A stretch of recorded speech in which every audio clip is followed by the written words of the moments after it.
8 अप्रैल को निफ्टी 50 में जो गैप अप हुआ था, फाइनली वो गैप पिछले वीक में फिल हुई। और एक्चुअली जब पिछली बार मार्केट में इतना बड़ा गैप अप हुआ था तब अर्निंग्स आने की थी।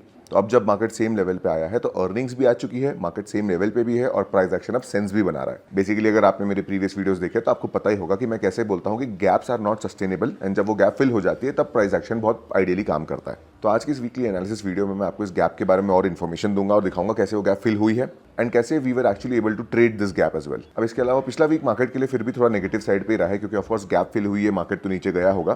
तो आज की वीडियो में हम निफ्टी के इंपॉर्टेंट सपोर्ट लेवल्स भी देख लेंगे कि अगर मार्केट को बुलिश होना है तो किस लेवल को ब्रेक करना पड़ेगा, फॉरेन इंस्टीट्यूशंस मार्केट में किस तरह से परफॉर्म कर रहे हैं, क्या बाय कर रहे हैं, कितना बाय कर रहे हैं, एंड फाइनली देख लेंगे कि कौन से सेक्टर्स मार्केट को लीड कर रहे हैं, कौन से सेक्टर्स मार्केट में लैग। क्या हाल चाल इन्वेस्टर्स, मेरा नाम है गोरख शर्मा, एक स्टॉक मार्केट एनालिस्ट, और आप देखना शुरू कर चुके हैं द डोजी।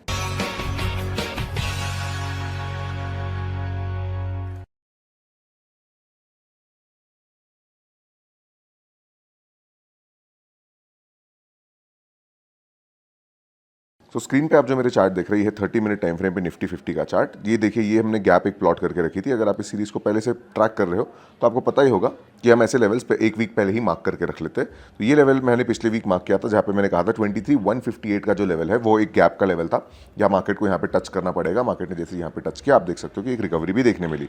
सो इसका मतलब क्या होता है, देखो हुआ क्या था मार्केट में, बायर सेलर, इसको ऑर्डर फ्लो एनालिसिस के वर्कशॉप में मैंने सिखाया था, बायर सेलर्स को यहाँ पे लिक्विडिटी ही नहीं मिली। आप देखेंगे यहाँ पे भी अगर किसी को बाय करने का मन होता, पिछले बार 8 अप्रैल को 23,500 के लेवल पे अगर किसी को बाय करने का मन होता, 23,100 के लेवल पे सॉरी, तो मार्केट एकदम से 8 अप्रैल को जो गैप अप हुआ था ना, तो उनको बाय करने नहीं मिला, उनके ऑर्डर्स ऐसे ही पेंडिंग रह गए होंगे। प्लस उन्होंने एक डिसीजन लिया था कि भाई हमें इस प्राइस पे बाय करना है, अगर कोई चीज़ उससे 2-3-4% महंगी मिलेगी ना तो उन्होंने बाय करना अवॉइड किया होगा। तो eventually they still wait and do not buy at the upper range, उस पूरे अपर रेंज में वो बाय नहीं करते। इनफैक्ट वो थोड़ी बहुत सेलिंग करते, कुछ प्रॉफिट बुकिंग करते, क्योंकि उन्हें पता है कि मार्केट तो नीचे आएगा, क्योंकि they are the people who actually deploy major money in the market. इसलिए इसे ऑर्डर फ्लो एनालिसिस कहा जाता है। तो जैसे ही आपने देखा कि मार्केट फिर ऊपर गया, तो इस लेवल पे भी आपको एफआईएस की सेलिंग देखने मिली, इस लेवल पे भी एफआईएस की सेलिंग देखने मिली, एंड फाइनली अब जब हम देख रहे हैं तो ये गैप फिल हो गई है। एंड नाउ देखते हैं कि अब एफआईएस ने क्या किया है। तो ये तो थी छोटी सी इन्फॉर्मेशन गैप्स के बारे में। चलिए अब मैं आपको दिखा देता हूँ निफ्टी की इंपॉर्टेंट लेवल्स क्या है। देखिए, क्योंकि अब ये गैप फिल हो चुकी है तो अब ये हॉरिजॉन्टल लाइन हमारे काम की नहीं रही, इसे हम रिमूव कर देंगे। अब मार्केट में देखिए फिर भी स्ट्रक्चर जो है, the structure of market still is in a down trend. तो अभी हमें एक इंपॉर्टेंट सपोर्ट अभी भी प्लॉट करना पड़ेगा as per order block analysis and as per price action as well. 22,600 का लेवल जो है, 22,600 660 का लेवल जो है, ये लेवल्स अभी भी एक इंपॉर्टेंट सपोर्ट है। अगला लास्ट इंपॉर्टेंट सपोर्ट यही लेवल पे, यहाँ से मार्केट में एक शार्प रिकवरी आप एक्सपेक्ट कर सकते हो, क्योंकि यहाँ पे एक ऑर्डर ब्लॉक भी बना हुआ है। पर क्योंकि अब गैप फिल हो चुकी है, मार्केट में नेगेटिव सेंटीमेंट ज़्यादा नहीं रहा, तो अगर मार्केट यहाँ से नहीं गिरता है तो अभी हम ऑलरेडी एक इंपॉर्टेंट सपोर्ट रीजन में है। अगर यहाँ से मार्केट को बुलिश होना है, देखिए मार्केट का अगला रेजिस्टेंस आप देखेंगे तो सिंपली 23,800 के लेवल पे मार्केट ने काफ़ी बार यहाँ से रिजेक्शन फेस किया है। ये लेवल ब्रेक होना एक ठीक बात है, लेकिन एक्चुअल अगर आप बुलिश नेचर की बात करोगे ना, तो we need to have a strong price action closing above 24,100। आप देख रहे हैं 24,078 का ऊपर का जो लेवल मैंने अभी यहाँ पे स्क्रीन पे बना के रखा है, इसके ऊपर क्लोजिंग आनी चाहिए, इसलिए मैं राउंड नंबर 24,100 बोल रहा हूँ। हम इस लेवल को मार्क करके रखेंगे। आई होप आपने भी अपने चार्ट पे मार्क करके रखा होगा। अगर ये लेवल टूट जाता है देन हम कहेंगे कि भाई एक बुलिश रिवर्सल आ चुका है, एक अंडर वैल्यूड मार्केट में बाइंग फिर से रिज्यूम हो चुकी है। So to repeat, for any bullish nature we need to have a strong closing above 24,100 and the अगला इंपॉर्टेंट सपोर्ट जब इसके बाद रहेगा, हम ऑलरेडी एक इंपॉर्टेंट सपोर्ट पे वुड बी 22,600 का लेवल। चलिए अब ओपन इंटरेस्ट एनालिसिस करके देख लेते हैं कि कौन से इंपॉर्टेंट स्ट्राइक प्राइस अगले वीक के लिए रेजिस्टेंस एंड सपोर्ट का एक्ट करेंगे। तो ये रहा 9 जून के एक्सपायरी का सिनेरियो। आप देख सकते हैं कि अभी भी कॉल साइड के ओआई ज़्यादा लिखे गए हैं। कॉल राइटिंग ज़्यादा होती है, मतलब बेरिश ग्रिप अभी भी स्ट्रॉन्ग है। अगर आप देखेंगे तो सबसे ज़्यादा कॉल ओआई 24,000 के कॉल स्ट्राइक प्राइस पे है बेसिकली। तो 24,000 का कॉल सेल करना मतलब होता है कि बड़े प्लेयर्स मतलब ऑप्शन सेलर्स आर सेइंग कि मार्केट 24,000 के नीचे ही क्लोज होना चाहिए अगले वीक में, तो इन लोगों का प्रॉफिट होगा। एक्चुअली अगर इन लोग को प्रॉफिट, बेसिकली मार्केट अगर 25,999 पे भी अगर क्लोज होता है ना, तो इन लोग का प्रीमियम डीके हो जाएगा, इन लोग को इनका पैसा कमाने मिल जाएगा जितना भी इन्होंने ऑप्शन प्रीमियम सेल किया है। अब इसके बाद देखिए तो एक इमीडिएटली 23,500 पे भी एक अच्छा कॉल सेलिंग है, basically that will also be acting as a resistance. और अगर पुट सेलिंग की बात करो तो देखो पिछले वीक भी यही सिनेरियो था।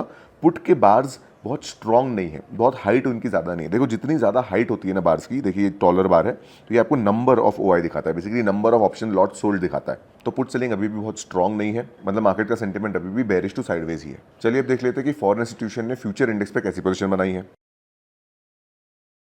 यहाँ पे भी हमें कुछ खास इंप्रूवमेंट देखने नहीं मिल रहा है। पिछले वीक भी हमने देखा था कि लगभग इसी रेंज में मार्केट था।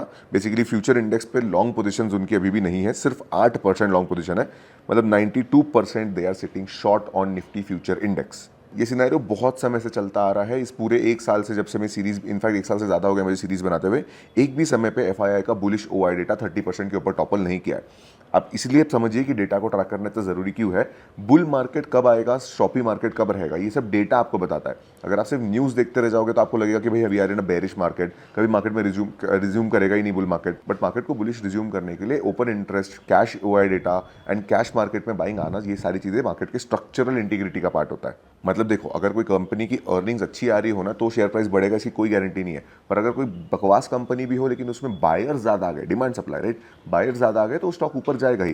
That is why we track OI data and that is why we track cash buying selling data. तो this gives you a strong reason to actually click on the subscribe button, क्योंकि हम हर हफ्ते इसे track करते हैं। चलिए अब देख लेते हैं कि कैश मार्केट में एफआईआईज ने कैसा परफॉर्म किया है।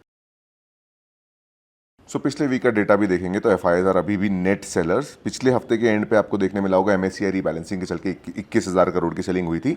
और जैसे ये महीना शुरू हुआ 1 तारीख से लेकर अभी तक के 5 तारीख में, पांचों के पांचों दिन एफआईआईज ने भर भर के सेलिंग की है। फ्राइडे को भी उन्होंने 8,700 करोड़ की सेलिंग की थी। So this has been a constant pain for Indian stock market. FII sell कर रहे हैं, that is a strong reason why हमारा मार्केट ऊपर ही नहीं जा पा रहा है। अंडर वैल्यूड हो चुका है, बिजनेस अर्निंग्स ठीक है, बहुत ज़्यादा भी नेगेटिव सेंटीमेंट नहीं है। और स्पेशली अंडर वैल्यूड मार्केट में तो एफआईआईज हमेशा बाइंग करते थे। बट मैंने पिछले काफ़ी वीडियोस में डिस्कस किया कि why FIIs are not interested in actually Indian market. तो देखते हैं उसके ऊपर सरकार क्या एक्ट करता है। But as of today you can clearly see कि एफआईआईज इस महीने भी अभी तक अपना सेलिंग का मूड बिल्कुल बना के बैठे हुए हैं। पिछले महीने उन्होंने लगभग 55,000 करोड़ की सेलिंग की थी और इस महीने के पहले हफ्ते में 31,000 करोड़ 31,000 करोड़ की सेलिंग हो चुकी है। So this definitely is a problem for Indian stock market. मैं इतने दिन से इसे डॉक्यूमेंट कर रहा हूं तो मुझे खुद दिख रहा है कि एफआईआईज ने इतनी ज़्यादा एग्रेसिव सेलिंग एक्चुअली हिस्टोरिकली कभी नहीं करी है। चलिए अब देख लेते हैं कि कौन से सेक्टर्स मार्केट में लीड कर रहे हैं और कौन से सेक्टर्स मार्केट को पीछे खींच रहे हैं। तो पिछले हफ्ते अगर आप निफ्टी 50 का परफॉर्मेंस देखोगे तो वो नेगेटिव 0.77% पे था। तो कौन से सेक्टर्स ने उसके ऊपर में एक्चुअली उससे आउट परफॉर्म किया है अगर हम देखेंगे तो media sector, consumer durable, PSU banks और बैंकिंग सेक्टर ने निफ्टी 50 को आउट परफॉर्म किया है। तो ये सेक्टर्स में हमें एक रिवर्सल आप प्लान कर सकते हो। हेल्थ केयर सेक्टर में ब्रेकआउट प्लस रीटेस्ट फॉर्मेशन हुआ था। अगर आप इसके ऊपर एनालिसिस चाहते हो तो मुझे कमेंट्स में बता देना। बेसिकली हेल्थ केयर सेक्टर का प्राइस एक्शन थोड़ा बेटर दिख रहा है अभी। फार्मा सेक्टर भी वैसे थोड़ा ठीक ही दिख रहा है, लेकिन फार्मा सेक्टर ने भी अभी निफ्टी से कम गिरा है बेसिकली, लेकिन ओवरऑल नेगेटिव क्लोजिंग ही दिया है। अगर हम बेरिश सेक्टर की बात करेंगे तो नैस्डैक में पिछले वीक बहुत हमें पिटाई देखने मिली। एफएमसीजी, इंफ्रा, रियलिटी, मेटल्स, इन सेक्टर्स में भी हमें काफी सेल ऑफ देखने मिला। बेसिकली ग्रेटर देन निफ्टी से 2x ज्यादा गिरे हैं ये लोग।